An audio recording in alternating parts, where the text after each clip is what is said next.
Hi and welcome back to my channel. So today we are going to look at judicial review application process in Kenya. How do we do that? First of all, what is judicial review and how is it different from other types of review, which we'll look at.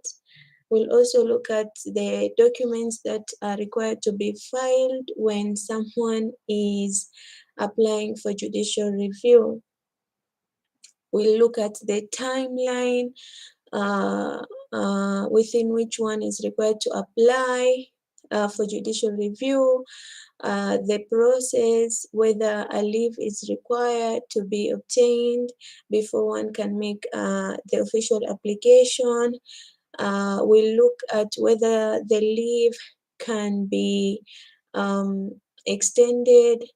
The timeline can be extended where someone fails to file the application for judicial review within the provided time. So that's basically it.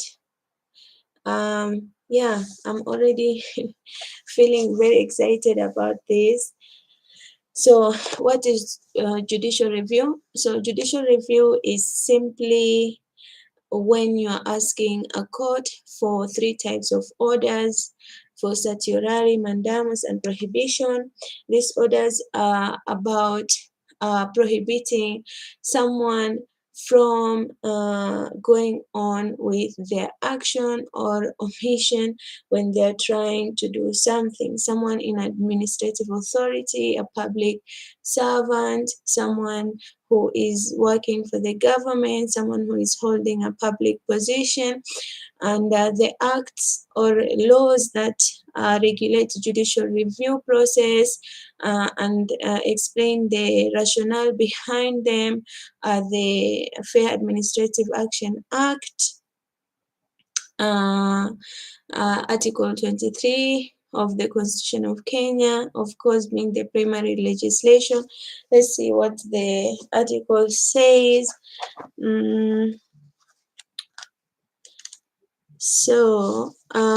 I think there's been some kind of misunderstanding because it looks like there's a 40-something article, that is Article 47.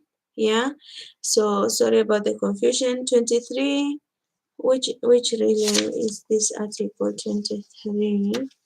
Let me just see.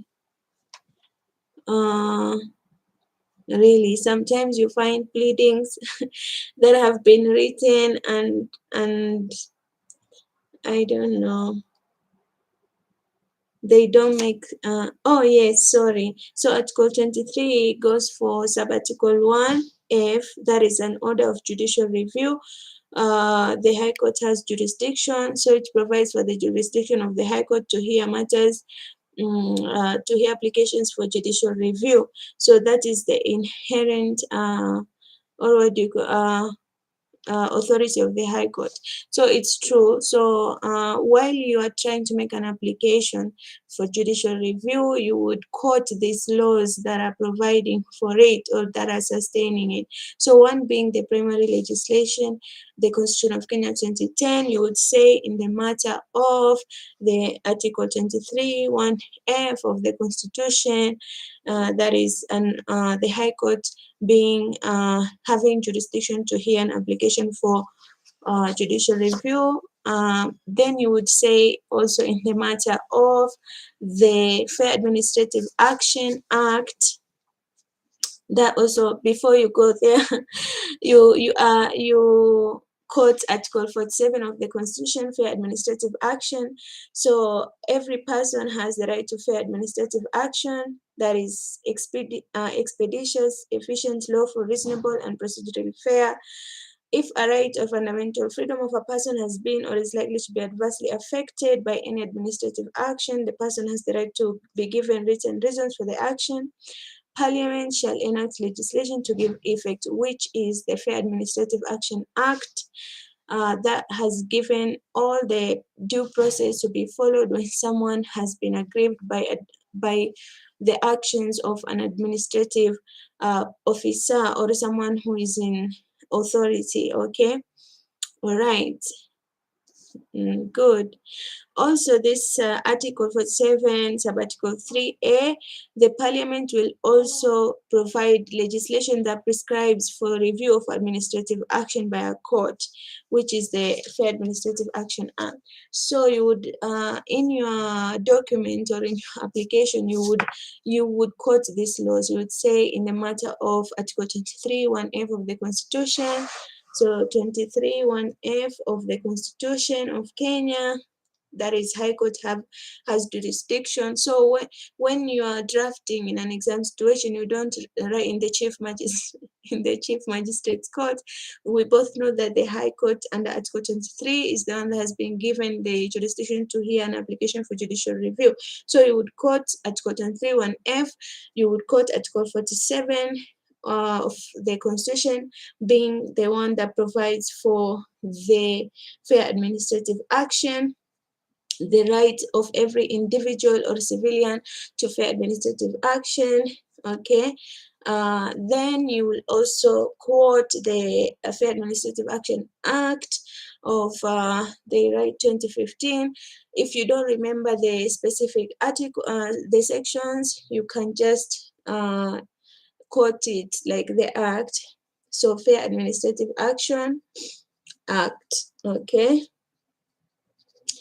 of 2015. You would also quote in the matter of the Law Reform Act. Now, the Law Reform Act provides for the leave process. It requires that if someone is to apply for any orders that I have told you above, before the certiorari, mandamus, and prohibition, stopping the action, from the unfair action from proceeding or having any effect, stopping someone from making that order that is unfair.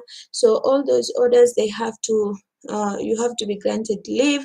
So that is where the Law Reform Act comes in, requiring under Section 8 and 9 for leave, okay, for those orders. So you cannot ask for orders, or any court cannot grant for orders to stop any unfair administrative action, or to render it ineffective, setting it aside, or prohibiting the person from making or going ahead with the unfair action, unless there is a leave, that you ask the court for leave to file such an application. So moving on, after that, we look at the civil procedure rules. That is, judicial review is provided under Order 53, applications for judicial review, and the first thing that it says is, under Rule 1 is, you need to apply for leave. You need to get the court's leave in order to file an application of this nature. So what you would require when you're filing this leave is, you will use a pleading. It's not a pleading per se, but you will require this application document for leave, which is chamber summons ex parte. So you would apply for leave using a document known as chamber summons ex parte. Let me read out to you how the nature of such a document is looking like. Perhaps we can see, we can get an idea. So it starts like this. You first, of course, in any court document or pleading, the first thing you need to do is title. So Republic of Kenya. In the High Court, the next is the court you are seeking this order, this leave from, which is the High Court, of course, because under Article 23 of the Constitution 1F, we have seen that only the High Court has jurisdiction to hear an application of this nature. So in the High Court of Kenya at Nairobi, miscellaneous cause number this of 2022, if you are filing this year, of course, in the matter of an application for leave, to commence proceedings in the nature of judicial review. So you can clearly see here the topic is being outlined. It's not just an ambiguous title, it is in the matter of an application for leave. So this clearly shows whoever is reading that this is an application for leave at the leave stage. It's not the substantive application, which we'll see later. So in the matter of an application for leave to commence proceedings in the nature of judicial review, and in the matter, like I told you before, of Article 23, 3F of the Constitution of Kenya, and in the matter of Article 47, I would write it there, Article 47 of the Constitution of Kenya, in the matter of Fair Administrative Action Act, in the matter of Sections 8 and 9 of the Law Reform Act, okay, laws of Kenya.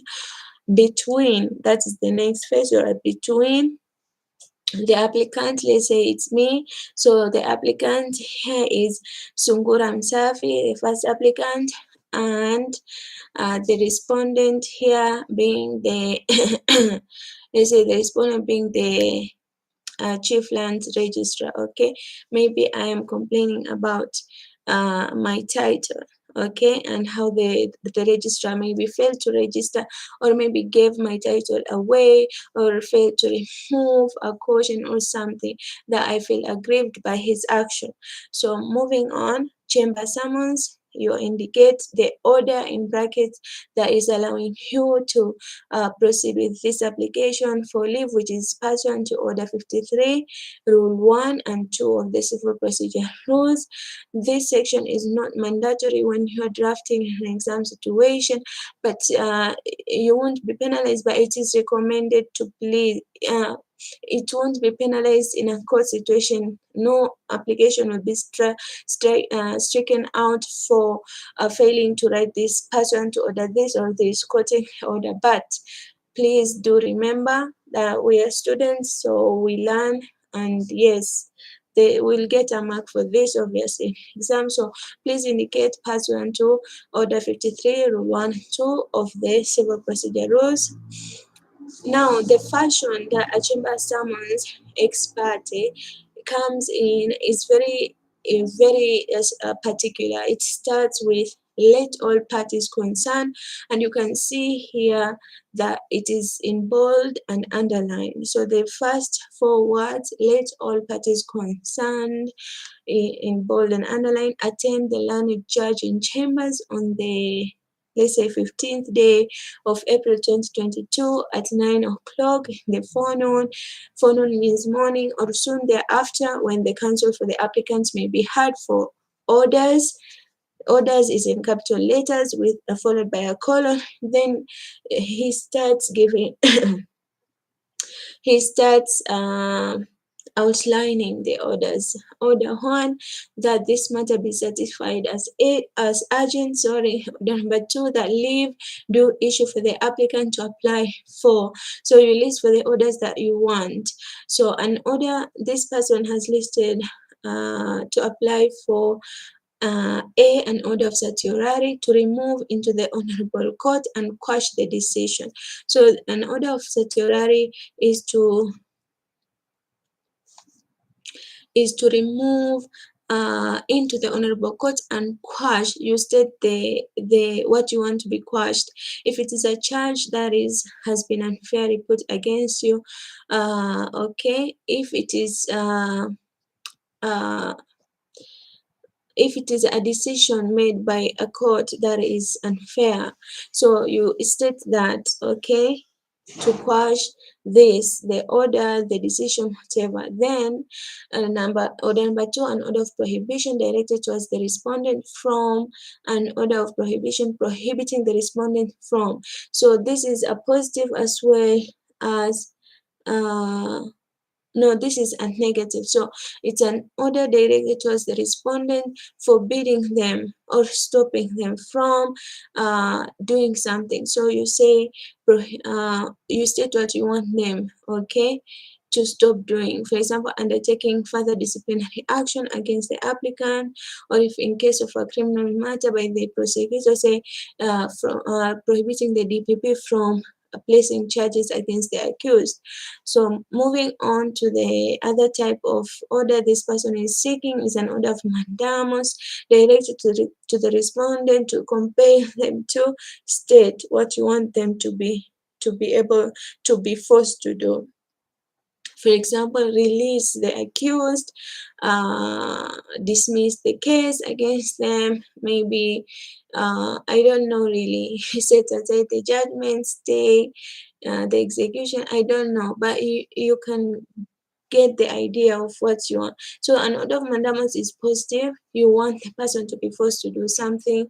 An order of prohibition is negative, you want them to be stopped from doing something. And then certiorari is an order to quash or make a decision ineffective or an action ineffective. Okay, so that is the order part that you will seek. Then another order, sorry, yes, this person is trying to get to the is trying to get a further order that the leave that is going to be granted to them should act or operate as a stay of the decision of the respondent. Okay, so where the person has been charged wrongfully is to and maybe the case is pending or something, is to stay the decisions, to stay the proceedings, to like put a pause as you apply or make the substantive application and a hearing for that application is conducted. And further, that cost of this application be provided. So he's also asking for an order for cost, which application is based on the following, on the grounds set out in the statutory statement annexed hereto. So the next important part of this chamber summons is that you need to show your grounds of why you're applying or making or you're asking for these orders in the first place. So which application is based on the, now the it's peculiar in JR application that when you're asking for leave, you don't state your grounds in the chamber summons itself, but you refer to a statutory statement that will indicate the reliefs and the grounds. So here, it's the same matter. It has happened, which application is based on the grounds set out in the statutory statement annexed here too, and the verifying affidavits of, so we will have a verifying affidavit in the leave stage, and the chamber summons is the one I've been reading out to you, and also a statutory statement which will indicate the grounds that would normally ordinarily would ordinarily be included in the chamber summons itself, except in this case it will be included in the statement. So we have three documents at the leave stage: chamber summons, statutory application, sorry, statutory statement, and the verifying affidavit. And it's, please note, it's not a supporting affidavit, it's a verifying affidavit. So here, these three documents are what Order 53, Rule 1 and 2 provide in the civil procedure rules. They are very clearly indicated, so don't wonder where these documents, their names are coming from. Simply refer to the civil procedure rules, which outline every pleading that is required, every document that is to be filed, how, when, in what timelines, where, by whom, it's all there. So moving on to the statutory statement.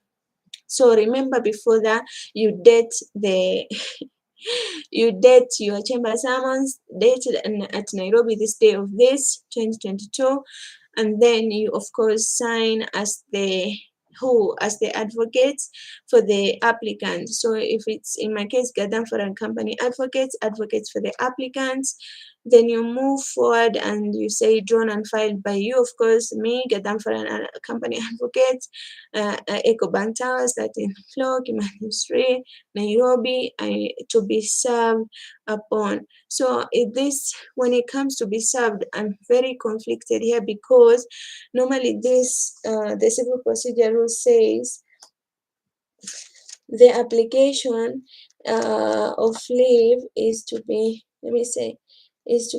shall be made Ex parte. So if it's an ex parte application, meaning you're not required to serve the other party, that is what the civil procedure says. So for me, if I was in an exam situation, I was drafting this at the leave stage, I wouldn't write to be served upon, but it is kind of advisable, because I hear in some circumstances the judge will require that you serve the other party regardless, being an ex parte application, so that to avoid any frivolous like applications for leave, so you can allow the other party to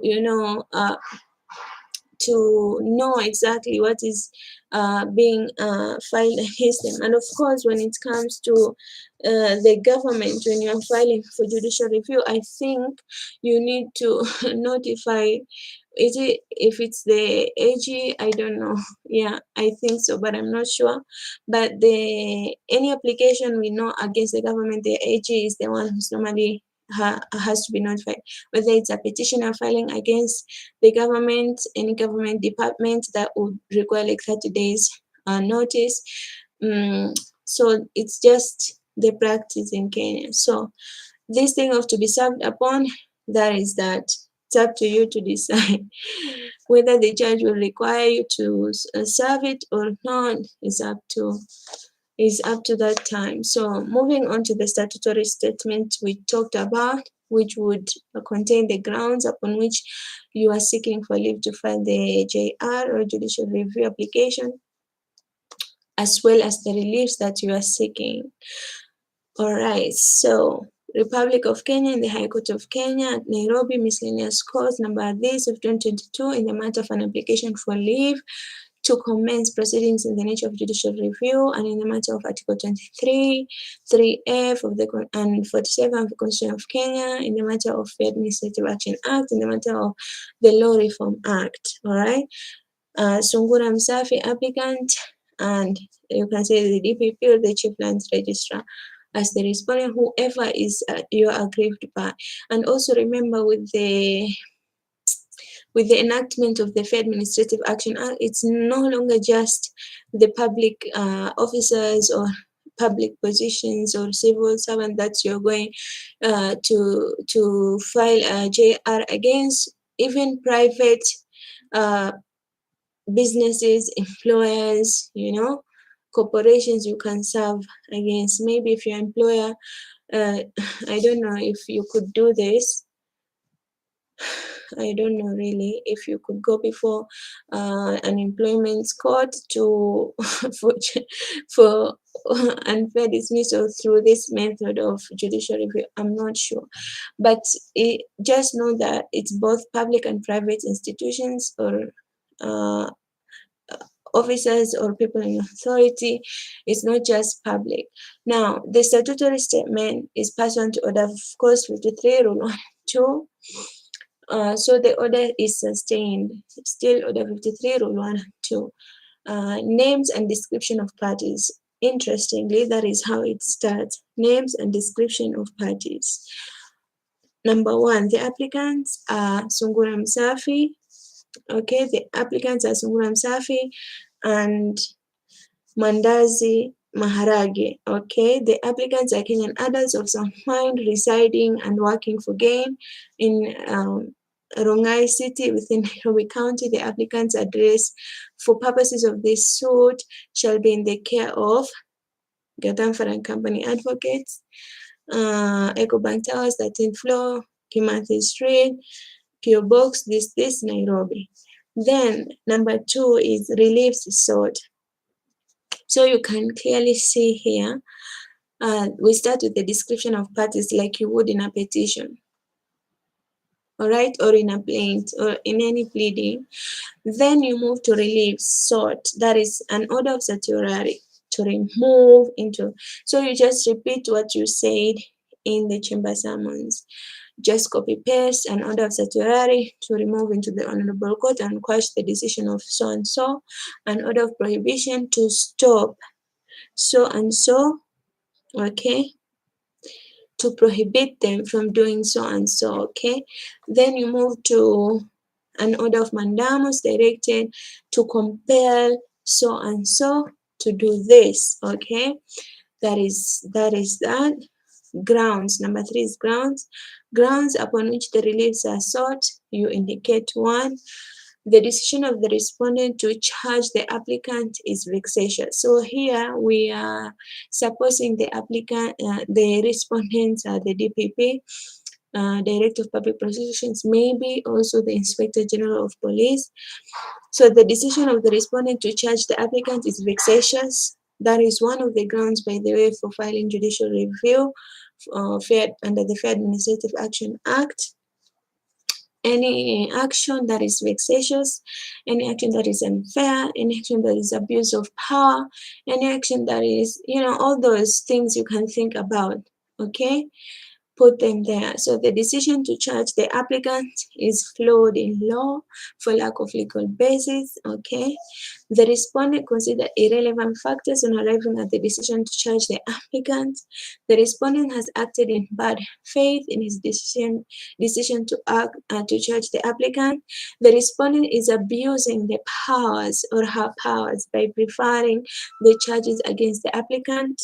The respondent abused his power by preferring charges against the applicant without any evidence. So you see, these grounds are the same that would normally be contained in the Fair Administrative Action. I don't have the act with me here, otherwise I'd be able to show you which section.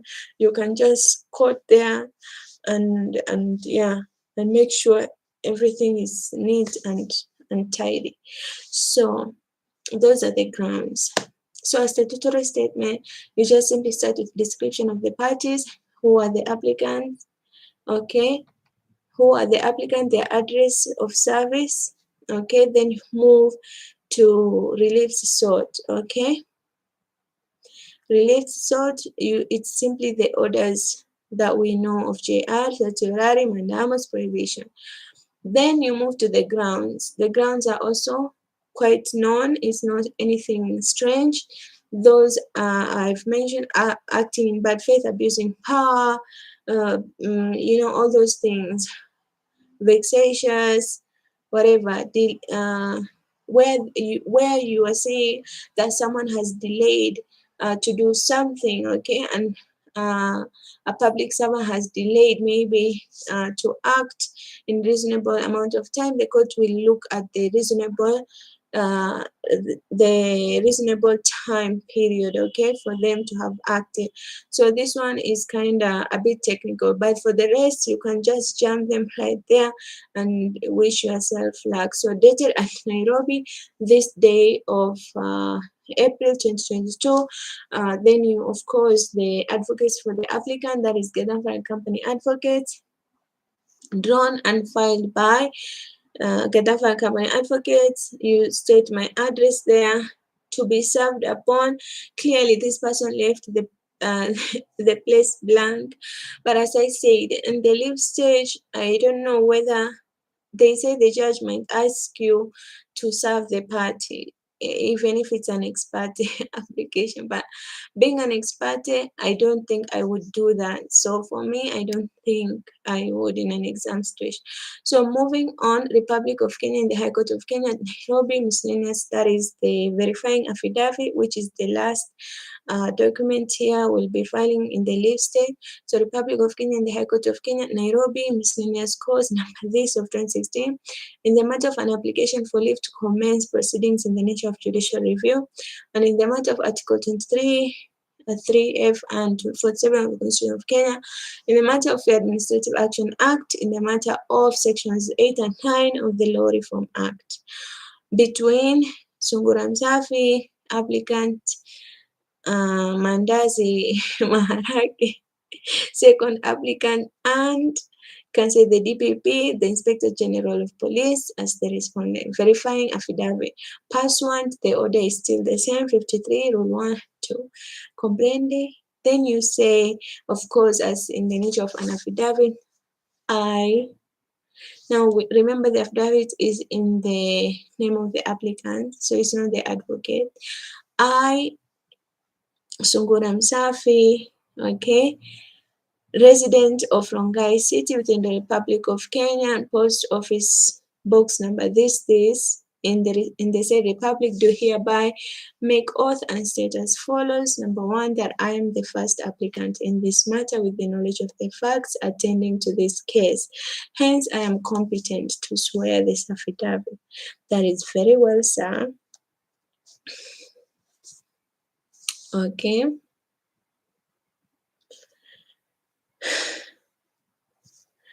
I think I would start with I'm an adult of sound mind, therefore competent to swear this affidavit. Then that I'm the first applicant in this matter with the knowledge of facts attending to the case, since I'm competent. Number two, that I have the express authority of the other applicant. So here where you get authority, of course, the authority letter must be attached as evidence. So I have the express authority of the other applicant, the Mandazi Maharage girl who is my wife, to swear this affidavit on her behalf. Hence, I'm duly authorized to swear this affidavit on behalf of the second applicant. I attach here to and mark WK1 a true copy of the authorization note. Moving on, that these proceedings intend to challenge the decision of the respondent, who is the DPP here, or Inspector General Police, to charge the applicants with a charge sheet dated this of 2016, attached herein and marked WK2, a true copy of the charge sheet. Then you move on and on. If you have yes, that, yeah, you have to state the facts now. These are verifying. You can just say that on this day I was arrested. There's no, uh, I was arrested and the charges were this and this. Maybe no evidence. There's nothing, all that you can say. Just cook up some story. Then moving on, that I verily believe that the interest of justice will be better served by the decisions being quashed, that what is deponed herein is true to the best of my knowledge, information, and belief, save where otherwise stated, in which case the source and grounds of belief are disclosed. Now, moving on, sworn by the said, who is this person? Yeah, Sungura Msafi, at Nairobi this 5th day of April 2022, before me, Commissioner for Arts. Then on the side you have a huge bracket. On the right side, deponent is supposed to sign. Then down there on the right, immediately below that, below the deponent, you indicate who filed this. Gadama Company advocates for the applicant, drawn and filed by advocates for the applicant, their address, and Nairobi. And that's oh my god, there's a certificate of urgency. Okay, maybe the matter is too urgent here, but ordinarily you would need the 3 documents that I have told you. Those are the ones that are applicable, okay, overall. So this certificate of urgency is perhaps, this person is perhaps arrested or something. They they really need to be released or something. So Republic of Kenya, High Court of Kenya, miscellaneous cause, the same things we said, matter of 23, 47, Constitution of Kenya, Administrative Action Act, law reform. Between Sungura Safi, Mandazi, Maharage, and DPP, or Inspector General of Police, certificate of urgency. Why do they have SSSSSSS million times in bracket? I don't know. So this is sworn by the advocate. Gadamfa Company advocate and advocate. No, I, Zainab Gadamfa, an advocate of the High Court of Kenya, do hereby certify this matter application as urgent for the reasons that the applicants have been held in remand for more than you can say just more than 24 hours on frivolous charges or something like that. Or for the reason that if they are left to stay there, their rights to, I don't know what, freedom, me to be infringe or something. You know how the constitutional things are. So dated at Nairobi this date of April 22. Gadama Company advert for the plane for the applicants, drawn and filed by Gadama Gama, and then my address, and that's it. So what is required to be noted is that the affidavit is a verifying affidavit, not a supporting affidavit. You verify the contents of the chamber summons as well as the statutory statement. The grounds are contained in the statutory statement. The grounds, yeah, it's kind of interesting though. Okay, so it's peculiar to this application for leave. The grounds are normally in the chamber summons, but here they are referred to in the statutory statement. So what else can I say apart from that, really? Okay, what we need to know is that the substantive application itself is by notice of motion. So once you have filed this, all right, you have filed your nice application for leave using these documents I've told you, and it comes back, okay, you are granted leave. You're supposed to file your substantive application through notice of motion within 21 days, and that time unfortunately is not extendable. As far as I know, you cannot just take your own time. So within 21 days, you're supposed to be very fast. That is according to order 53 rule 3. Okay, you must make your application within 21 days by notice of motion to the High Court, and unless the judge granting leave has otherwise directed, be at least 8 clear days between the service of the notice of motion and the day named therein for the hearing. So you will serve the notice of motion to everyone who is affected by the hearing.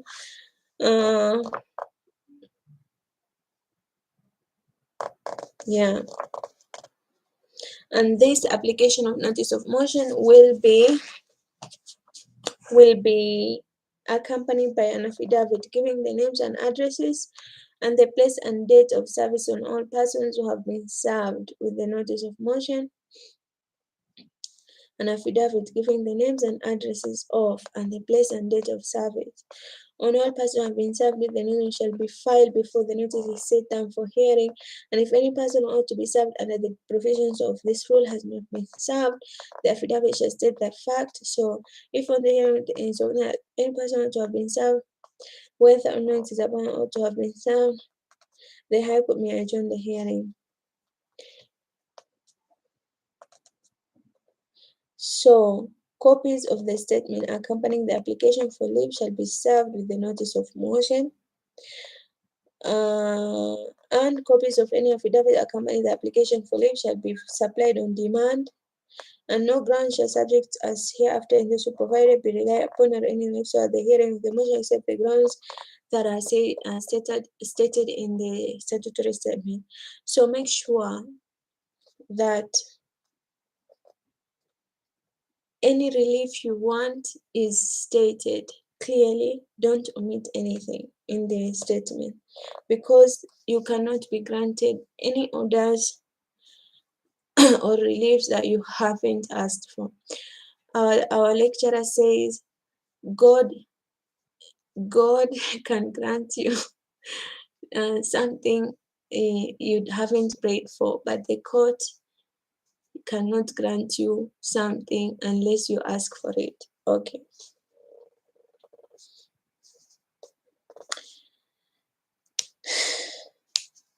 Okay. So you can also amend this. Okay. You can amend your statement on application.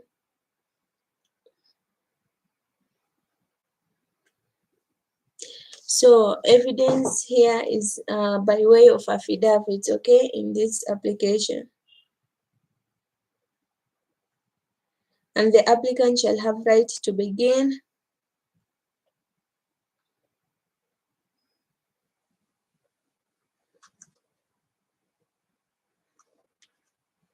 So where you're asking for an order of certiorari to remove any proceedings for the purpose of them being quashed, the applicant shall not question the validity of any order, warrant, commitment, conviction, inquisition, or record unless before the hearing of the motion he has lodged a copy thereof, verified by by affidavit with the registrar, or accounts for his failure to do so at the so where you are seeking for an order to set aside any decision of maybe a subordinate court or somebody in authority, you must serve the registrar of the court, the high court, a copy.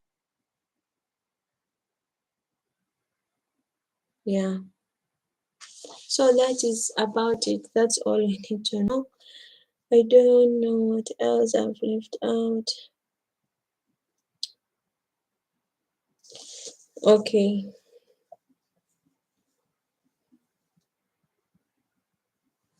So when you are serving the notice of motion, the substantive application, you are going to accompany it with a copy of the statement, okay? Of the statement that contains the reliefs and the grounds,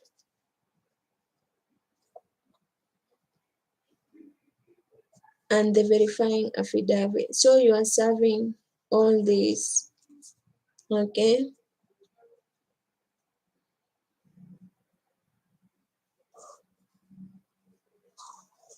Okay.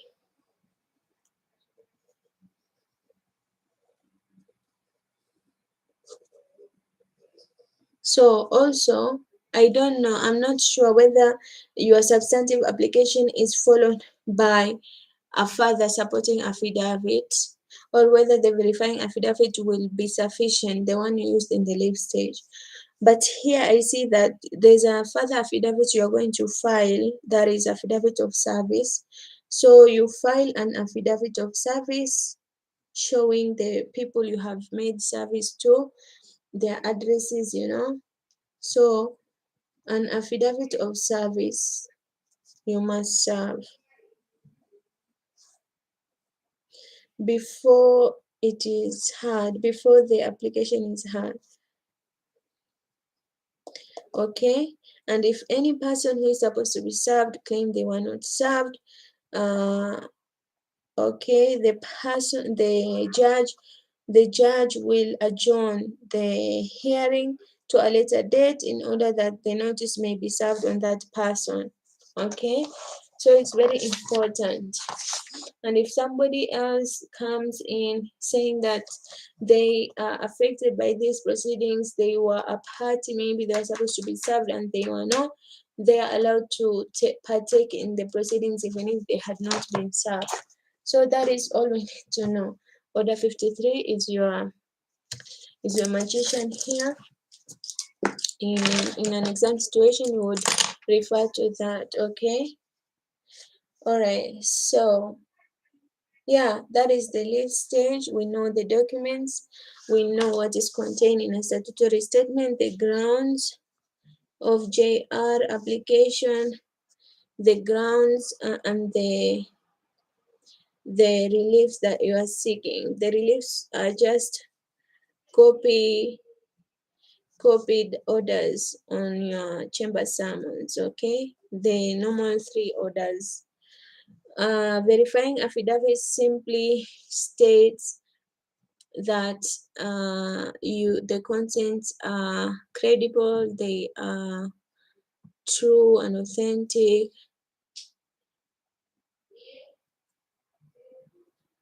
and what the nature of proceedings,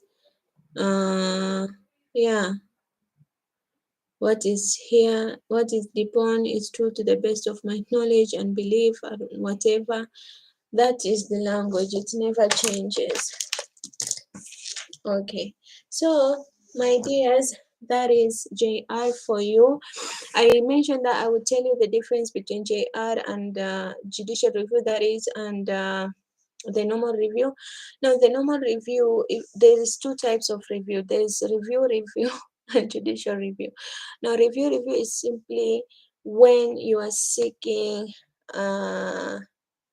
when you're seeking the judge or magistrate that has had your case to go through their decision. Maybe there's an error, a typo, maybe in the award a few zeros have been left out, something like that. Procedural technical, that is what I know. And maybe, no, sorry. Oh my God, yeah, I don't know. That is revision, I think. So there's revision, review, and judicial review, but I'm confusing all three of them. No, the two of them. Judicial review is not confusable. It's very particular, even in the nature of its application. So we remove judicial review. Between review and revision, I think revision is the procedural technicalities. Revision, I think, is done by a higher court from a subordinate court just to see if they followed procedure. I remember the criminal litigation, Dr. Musa explained that part.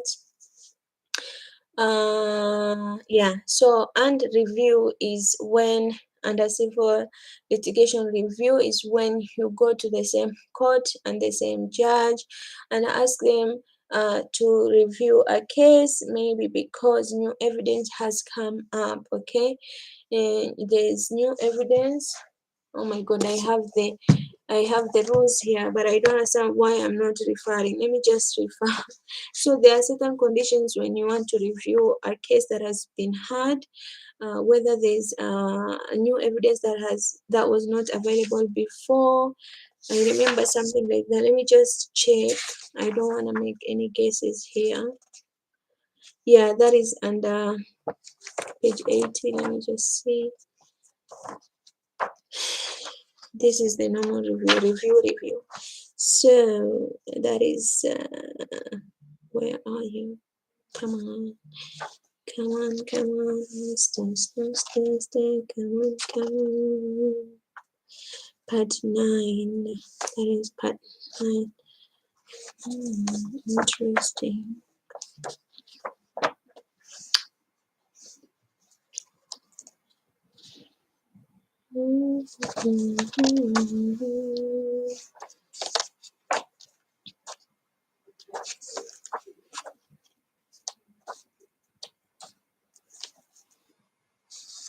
What is going on? It's taking forever.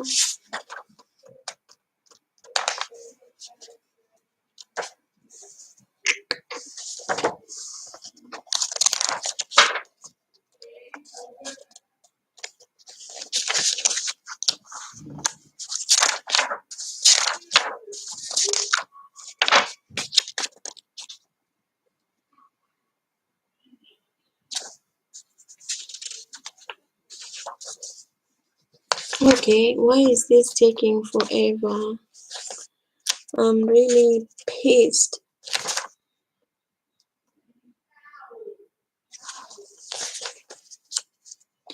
Oh, I'm already very pissed right now.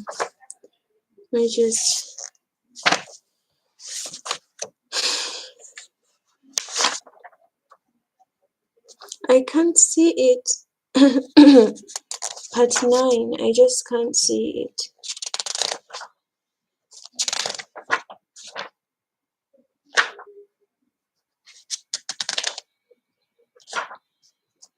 I can't see. Oh, here. That is under Order 45 of this Civil Procedure Rules Review.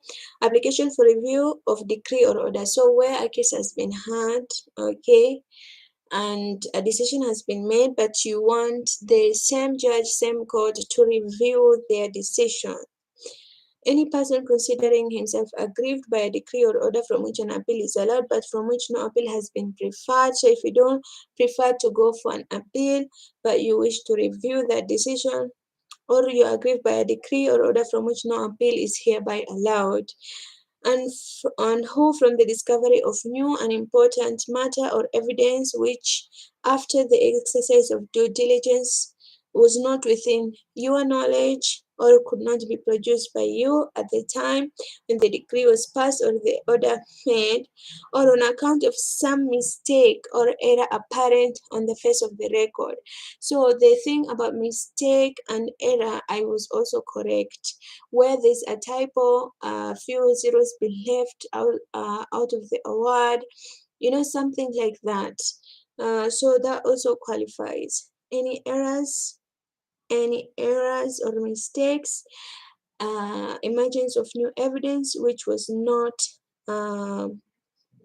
available or in your knowledge and available at the time, and also for any sufficient reason, any other sufficient reason, desires to obtain a review of the decree may apply for a review of judgment to the court which passed the decree.